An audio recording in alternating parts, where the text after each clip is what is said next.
Good morning all of you. Welcome to class. देखिए girls, आज हम क्लास में टॉपिक लेकर आए हैं बेगार प्रथा। आज हम बेगार प्रथा के बारे में चर्चा करेंगे। देखिए, प्राचीन कालीन राजस्थान में एक प्रथा प्रचलन में थी, बेगार प्रथा। देखिए, वैसे तो ये राजस्थान की एक महत्वपूर्ण बुराई की श्रेणी में आती थी। तो जानते हैं कि राजस्थान में प्रचलित ये बेगार प्रथा क्या थी। तो देखिए, बेगार प्रथा से क्या मतलब है। देखिए, बेगार प्रथा का अर्थ है कि जब किसी व्यक्ति से कोई काम करवाना और उस काम के बदले उसको पारिश्रमिक से मतलब है कि उस काम के बदले उसको मजदूरी ना देना क्या कहलाता है, बेगारी कहलाता है। कहने का भाव ये है कि जब हम किसी से कोई काम करवाते हैं तो उस काम के बदले हम उससे कुछ रुपया, कुछ पैसा या कोई चीज देते हैं। जब कोई व्यक्ति किसी से काम करवा के उस कार्य के बदले उसे पारिश्रमिक या मजदूरी नहीं देता है तो उसे क्या कहा जाता है, उसे ही बेगार प्रथा के नाम से जाना जाता है। तो प्राचीन काल में हमारे राजस्थान में ये बेगार प्रथा प्रचलन में थी। तो देखिए, ये जो बेगार प्रथा थी, किसी काम के बदले में मजदूरी ना देना, देखिए ये किन किन जातियों में प्रचलन में थी।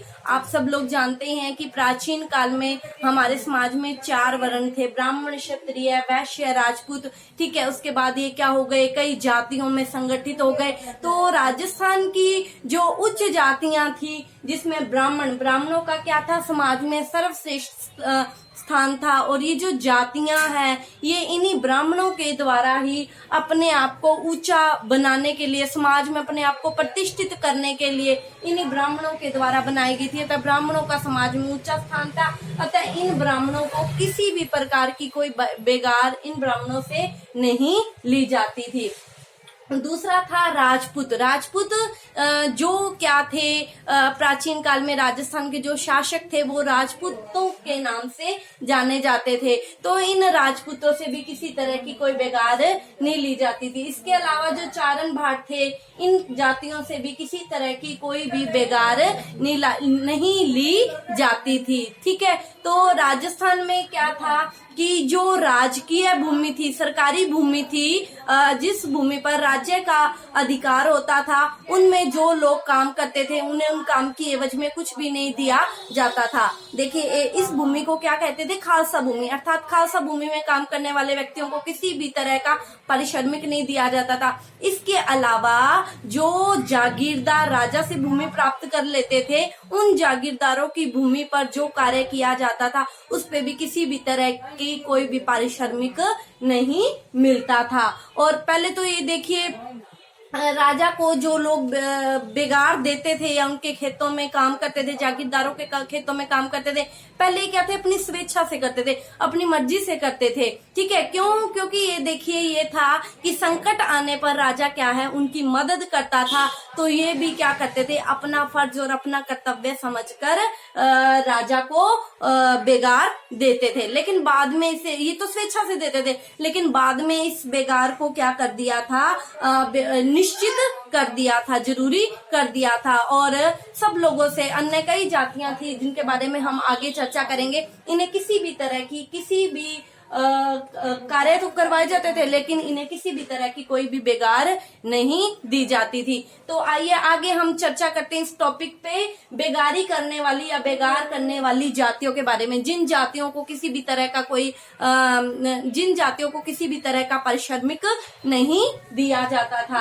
कहने का भाव ये है, बेगारी करने वाली जातियां। तो देखिए, बेगारी करने वाली जातियां कौन कौन सी थी। बेगारी करने वाली अगर जातियों की हम बात करते हैं तो चमार। देखो, चमार का क्या काम था, चमार क्या करता था, जूतियां बनाता था। और इन चमारों को सामंतों और जागीरदारों को बेगार देना जरूरी था। ये क्या करते थे, साल में 2 बार सामंतों के घरों में जाते थे और उनके जो घर होते थे उनको लीपने का काम करते थे और उनके जो अनाज थे उनको तहखाने से निकालने का कार्य करते थे। इसकी एवज में इन्हें किसी भी तरह का कोई पारिश्रमिक नहीं दिया जाता था। ठीक है, आगे बात करते हैं हम अगली जाति कुम्हार जाति के बारे में। देखो, कुम्हार जाति को, सामंतों को और जागीरदारों को क्या करना होता था, उनके घर जाकर बर्तन निःशुल्क उन्हें उपलब्ध करवाने होते थे, उनके घरों में पानी भरना होता था और खरपेल बनाकर उनको उपलब्ध करवाना कुम्हार जाति का कार्य था। कुम्हार जाति से ली जाने वाली बेगार थी, इसकी एवज में इन्हें कुछ भी नहीं मिलता था। आगे हम अगली जाति के बारे में बात करेंगे। तीसरी जाति थी नाई। देखिए जो नाई जाति थी, प्रत्येक गांव में क्या है, नाई रहते थे और इन्हें जागीरदारों के घर जाकर और या फिर इनकी जो स्त्रियां होती थी वो भी जागीरदारों और सामंतों के घर जाती थी। वो उनकी जो जागीरदारों और सामंतों की जो पत्नियां होती थी उनकी मालिश करती थी, ठीक है। और जो खुद नाई होते थे वो जागीरदार हैं या जो सामंत हैं उनके क्या करते थे, मालिश करते थे, उनके बाल काटने का काम करते थे और इन्हें किसी भी तरह का कोई बेगार नहीं दिया जाता था। हाँ, इन्हें पेटिया जरूर दे दिया जाता था। पेटिया से कहने का मतलब ये है कि इन्हें पेट भरने के लिए कुछ अनाज, घी, चावल ऐसी कोई वस्तु दे दी जाती थी, ठीक है।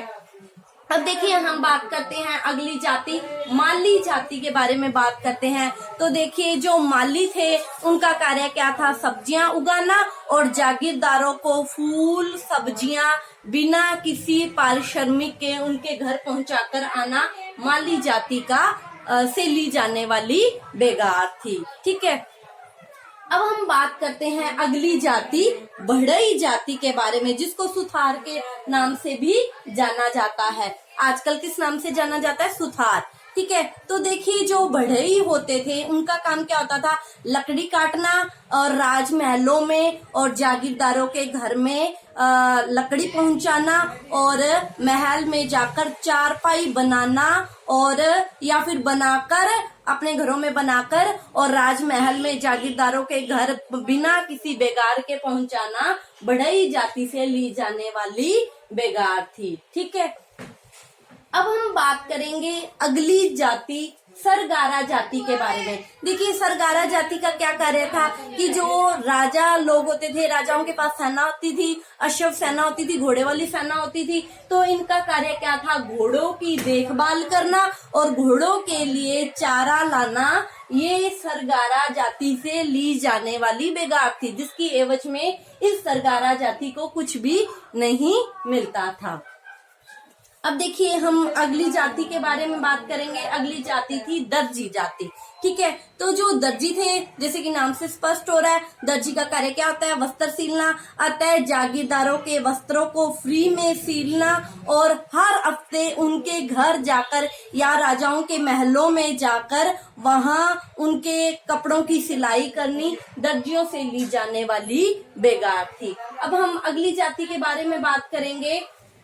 देखिए अगली जाति थी ढोली जाति, ठीक है। देखिए हर गांव में ढोली होते थे। गांव में जब किसी जागीरदार के घर विवाह होता था तो इनको क्या करना पड़ता था, गाने बजाने के लिए वहां जाना पड़ता था, ठीक है। और जब जागीरदारों की सवारियां निकलती थी तो ये ढोल बाजों के साथ उन सवारियों में भी जाते थे, ठीक है। अब हम अगली जाति की बात करते हैं भील जाति। देखिए भील जाति जो थी उनसे किस तरह की बेगार ली जाती थी। भील जाति से ली जाने वाली बेगार में ये आता है कि ये राजा और सामंतों का कोई भी सामान होता था, उनको एक स्थान से दूसरे स्थान पर पहुंचाना भील जाति से ली जाने वाली बेगार थी। इसके अलावा भील जातियों को गांव की चौकीदारी भी करनी पड़ती थी, ठीक है। अब देखिए अगली जाति है सपेरा जाति, ठीक है। इस जाति को क्या है, ठिकाने हैं या राज्य के लिए टेंट बनाना, टेंट जिसको हम तंबू कहते हैं, तंबू बनाने का कार्य करना पड़ता था और इन्हें कई बार क्या दे दिया जाता था, पेटिया दे दिया जाता था। पेटिया जैसे कि मैंने अभी आपको बताया था, पेटिया से तात्पर्य पेट भरने के लिए कुछ अनाज दे दिया जाता था, ठीक है। तो ये हम लोगों ने आज जाना। ये वैसे हम पहले भी क्लास में इस टॉपिक को पढ़ चुके हैं बेगार प्रथा को, लेकिन आज मैंने आपको फिर से ये टॉपिक एक बार रिवीजन करवाया कि बेगार प्रथा क्या थी। किसी काम के बदले में पारिश्रमिक न देना क्या कहलाता था, बेगार कहलाता था। तो आज की क्लास के लिए इतना ही, आगे नए टॉपिक के साथ कल मिलते हैं। Thank you all of you. आप इसका स्क्रीनशॉट ले लीजिए।